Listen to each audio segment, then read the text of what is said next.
komishanka doorashooyinka qaranka jamhuuriyadda Somaliland ayaa saacadaha soo socda la filayaa inay ku dhawaaqaan natiijada hordhaca ee golayaasha deegaanka iyo wakiilada ee gobolka Togdheer.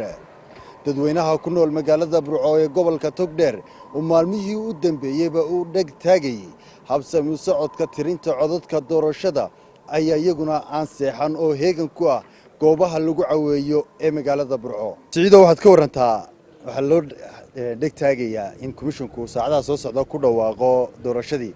bal dareenka iyo maalmihii u dambeeyay magaalada Burco iyo jawigeedu sida ay ahayd waxaan dadkii oo ku caweynaya goobahan si ay natiijada u sugaan. الحمد لله رب العالمين بسم الله الرحمن الرحيم والصلاة والسلام على سيدنا محمد وعلى آل محمد آدي بو مهسنتهين تيفيغا نصوب غدي قاليga nagu ahay burcawdho qaaliga ku ah horta dadku way dhigtaageen bariyahanba waxay lahaayeen war goboladii kale ee degmooyinkii dhoon oo la sii daayay waxa gobolkii Togdheer helay laakiin waxaan ku raacsanahay xaggan komishanku maadaama oo ay arinta adkeeyeen waan ugu hambalyeynaa haday gudoomiye gobol tahay haday gudoomiye degmo tahay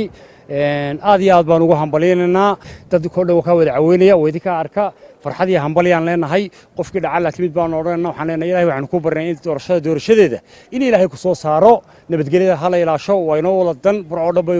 una wada taydan yaa la oran Burco laga badiyo kale yaani saasina ugu hambalyeynaa qofkii baasan waxaan leenahay Ilaahay ba ku qoray meesha Ilaahay ku saaro insha Allah.